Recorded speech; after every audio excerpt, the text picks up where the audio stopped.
നമ്മുടെ കർത്താവ് കബർനഹൂമിൽ ഭവനത്തിൽ പ്രവേശിക്കുവാനായിട്ട് വരുന്നു. കബർനഹൂമിലേക്ക് വരുന്ന അവസരത്തിൽ ദേവാലയത്തിൻ്റെ നികുതി പിരിക്കുന്നതായ ആളുകൾ, ടെമ്പിൾ ടാക്സ്, ദേവാലയത്തിന് കരം കൊടുക്കുന്നതായ പിരിക്കുന്ന ആളുകളിൽ ചിലര് ശമോന്റെ അടുത്ത് വന്ന്, ശമോൻ കീപ്പായുടെ അടുക്കൽ വന്ന് ചോദിക്കാം, ഞങ്ങളുടെ ഗുരു കരം കൊടുക്കുന്നില്ലേ? അപ്പോൾ ഒന്നും പറയുന്നില്ല പത്രോസ്. കൊടുക്കുന്നുണ്ട് എന്ന് ഉത്തരം പറഞ്ഞു. ഉവ്വ് എന്ന് ഉത്തരം പറഞ്ഞു. അത് കഴിഞ്ഞിട്ടൊന്നും മിണ്ടുന്നില്ല. അത് കഴിയുമ്പോൾ ഭവനത്തിൽ വരുമ്പോൾ കീപ്പായോട് കർത്താവ് ചോദിക്കുകയാണ്, ഭൂമിയിലെ രാജാക്കന്മാർ ചുങ്കമോ കരമോ പിരിക്കുന്നത് ആരോടാകുന്നു? പുത്രന്മാരോടോ അന്യരോടോ? അപ്പോൾ അന്യരോടെന്ന് പത്രോസ് മറുപടി പറയുന്നു. എന്നിട്ട് പറയുകയാണ്, എങ്കിലും നാം അവർക്ക് ഇടർച്ച വരുത്തേണ്ട. നീ കടലിൽ പോയി ചൂണ്ടലിട്ട് ആദ്യം കിട്ടുന്ന മീനിന്റെ വായ് പുളർന്നു നോക്കുക. അപ്പോൾ കാണുന്നതായ ഒരു നാണയം, ഒരു എസ്തീറ എടുത്ത് എനിക്കും നിനക്കും വേണ്ടി കൊടുക്കുക എന്ന് പറയുന്നു. ഈ വേദഭാഗമാണ് ഇന്ന് നമ്മൾ വായിച്ചു കേട്ടത്. പലർക്കും പരിചയമുള്ളതായ വേദഭാഗം തന്നെയാണ്. യഹൂദന്മാരുടെ ഇടയിൽ രണ്ട് രീതിയിൽ കരം കൊടുക്കുന്ന പതിവുണ്ടായിരുന്നു. ഒന്ന്, യെരുശലേം ദേവാലയത്തിന് വേണ്ടി പ്രായപൂർത്തിയായ പുരുഷന്മാരെല്ലാവരും ഓരോ ആണ്ടിലും കരം കൊടുക്കുമായിരുന്നു. ദേവാലയത്തിന് നികുതി കൊടുക്കുമായിരുന്നു. ദേവാലയത്തിൻ്റെ അനുദിന ചെലവുകൾക്ക് വേണ്ടിയും ദേവാലയത്തിൻ്റെ ഭരണത്തിന് വേണ്ടിയും ഒക്കെ ആയിരുന്നു ആ തുക ചെലവഴിക്കുവാൻ ഉദ്ദേശിച്ചുകൊണ്ട് യെരുശലേം ദേവാലയം പണിത കാലം മുതൽ, അതിനു മുമ്പ് തന്നെ സമാഗമന കൂടാരം ഉണ്ടായിരുന്ന കാലത്തും മോശയുടെ കാലം മുതൽ തന്നെ ഏർപ്പെടുത്തിയിരുന്നതായ പതിവായിരുന്നു ദേവാലയത്തിന് നികുതി കൊടുക്കുക എന്നുള്ളത്. രണ്ടാമത്, യഹൂദന്മാരുടെ ഇടയിൽ വേറൊരു നികുതി പിരിവും കൂടെ ഉണ്ടായിരുന്നു കർത്താവിൻ്റെ കാലത്ത്. അത് റോമാ സാമ്രാജ്യത്തിന് കൊടുക്കുന്നതായ നികുതിയായിരുന്നു. റോമാ ചക്രവർത്തിക്ക് കൊടുക്കുന്നതായ നികുതി. ആ നികുതി പിരിക്കുന്ന ആളുകൾ അവൻ്റെ അടുക്കൽ വന്നിട്ട് അവനെ പരീക്ഷിച്ചുകൊണ്ട് പരീശന്മാരും ശാസ്ത്രിമാരും ചോദിക്കുന്നു, കൈസർക്ക് കരം കൊടുക്കുന്നത് ന്യായമാകുന്നോ? കാരണം ആ ഒരു കാലഘട്ടത്തിൽ രാഷ്ട്രീയമായിട്ട് റോമാക്കാരുമായിട്ട് എതിർക്കുന്ന വലിയൊരു വിഭാഗം യഹൂദന്മാരുണ്ടായിരുന്നു. അവര് ഈ കരമൊക്കെ ബോയ്ക്കോട്ട് ചെയ്യുമായിരുന്നു. കരം കൊടുക്കണ്ട എന്ന് പറയുന്ന ആളുകളുണ്ടായിരുന്നു. നമുക്കറിയാം, നമ്മുടെ സ്വാതന്ത്ര്യ സമരം നടന്നതായ കാലഘട്ടത്തിലും മഹാത്മാഗാന്ധിയുടെ നേതൃത്വത്തിലൊക്കെ കരം കൊടുക്കുന്നതിനെ ചില അവസരങ്ങളിലൊക്കെ നിരോധിച്ചിട്ടുണ്ട്, അതിനെ ബോയ്ക്കോട്ട് ചെയ്തിട്ടുണ്ട്. എന്ന് പറഞ്ഞതുപോലെ തന്നെ റോമാക്കാരാണ് ഇസ്രയേലിനെ ഭരിക്കുന്നത്. അങ്ങനെയുള്ള അവസരത്തിൽ കരം കൊടുക്കുന്നത് ശരിയല്ല എന്ന് പറയുന്ന ഒരു വിഭാഗം ആളുകൾ ഉണ്ടായിരുന്നു. അത് ബഹിഷ്കരിക്കുന്ന ആളുകളും ഉണ്ടായിരുന്നു.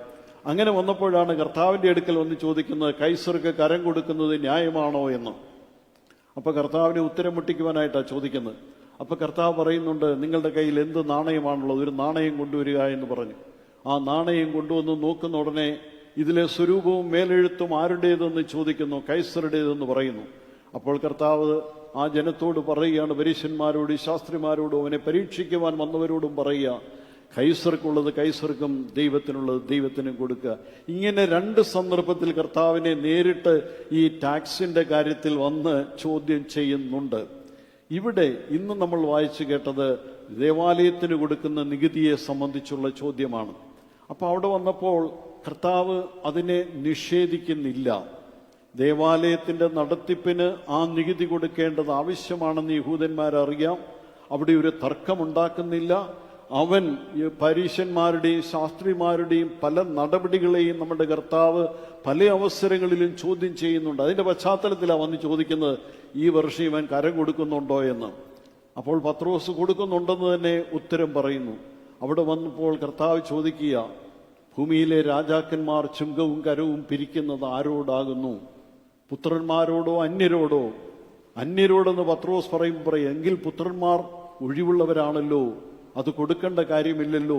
ദേവാലയത്തിന്റെ നികുതി ദൈവത്വമായിരിക്കുന്ന കർത്താവ്, ദേവാലയത്തിന്റെ അധിപനായിരിക്കുന്ന കർത്താവ്, ദേവാലയത്തിന്റെ രാജാവായിരിക്കുന്ന കർത്താവ്, ഇസ്രയേലിന്റെ രാജാവായിരിക്കുന്ന കർത്താവ് ചോദിക്കുകയാണ്, കരം കൊടുക്കേണ്ടത് ആവശ്യമാണോ എന്ന്.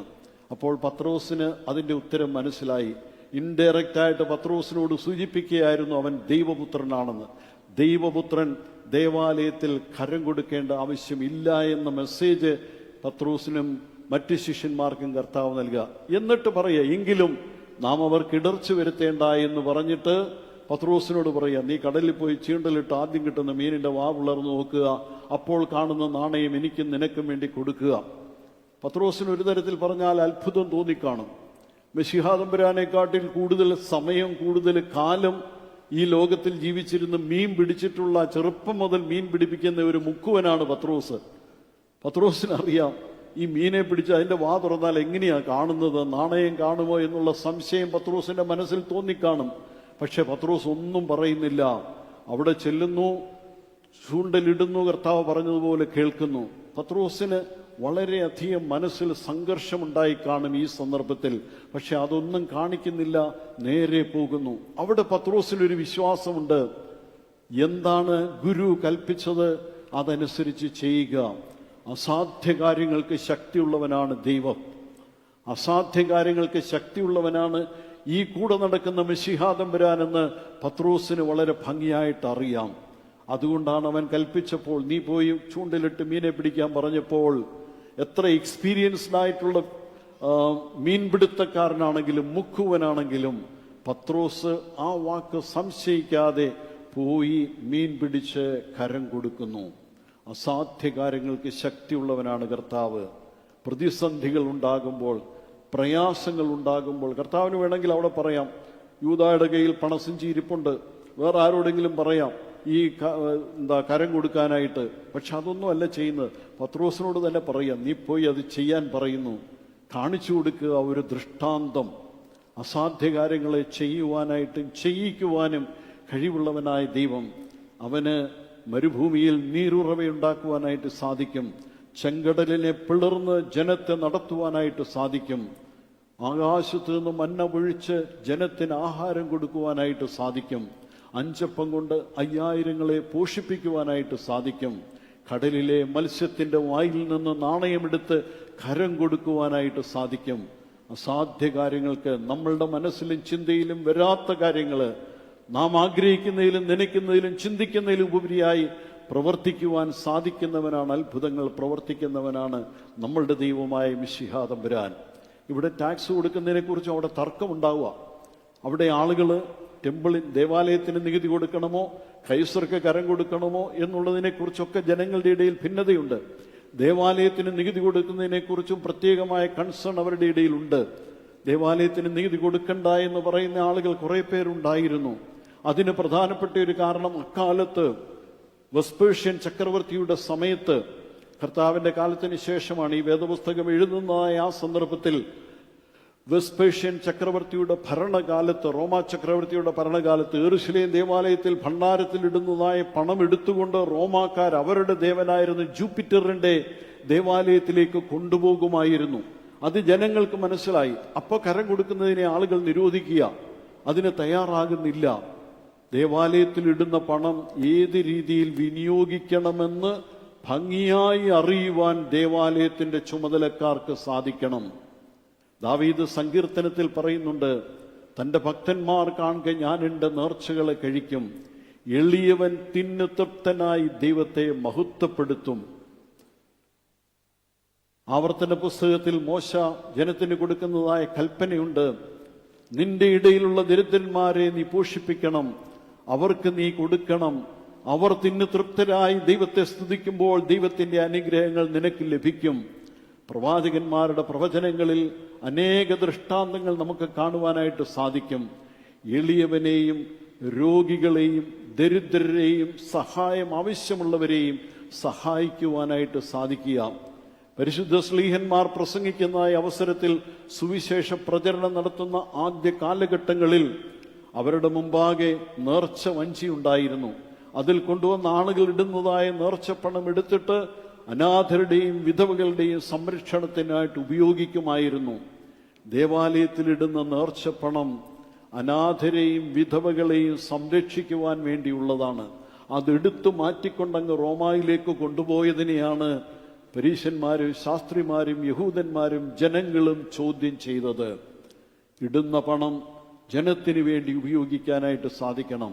അപ്പോൾ അവർ ദൈവ തിരുനാമത്തെ മഹത്വപ്പെടുത്തും. തന്റെ ഭക്തന്മാർ കാണുക ഞാൻ എന്റെ നേർച്ചകളെ കഴിക്കും. ദൈവ തിരുനാമം മഹത്വപ്പെടുവാനായിട്ട് എളിയവൻ തിന്നു തൃപ്തനായി ദൈവത്തെ സ്തുതിക്കും. അതായിരുന്നു നേർച്ചയിടുന്നതിൻ്റെ പ്രധാനപ്പെട്ട ഉദ്ദേശമെന്ന്. നേർച്ചയിടുന്നവരും നേർച്ച കൈകാര്യം ചെയ്യുന്ന ആളുകളും ഈ ദൈവവചനം ഓർത്ത് അതിനെ കൈകാര്യം ചെയ്യുവാനായിട്ട് സാധിക്കണം. ദൈവം തമ്പുരാൻ നമ്മെ അനുഗ്രഹിക്കുന്നവനാണ്. കൃപകളും അനുഗ്രഹങ്ങളും സമൃദ്ധിയായി നൽകുന്നവനാണ്. ആ ദൈവത്തിൻ്റെ കൃപയിൽ ആശ്രയിച്ചുകൊണ്ട്, കരുണയിൽ ആശ്രയിച്ചുകൊണ്ട് മുമ്പോട്ട് പോകുവാൻ ദൈവം തമ്പുരാൻ നിങ്ങളെല്ലാവരെയും സഹായിക്കട്ടെ എന്ന് പ്രാർത്ഥിക്കുകയും ആശംസിക്കുകയും ചെയ്തുകൊണ്ട് ഞാൻ എൻ്റെ വാക്കുകൾ ചുരുക്കുന്നു. ദൈവം അനുഗ്രഹിക്കട്ടെ.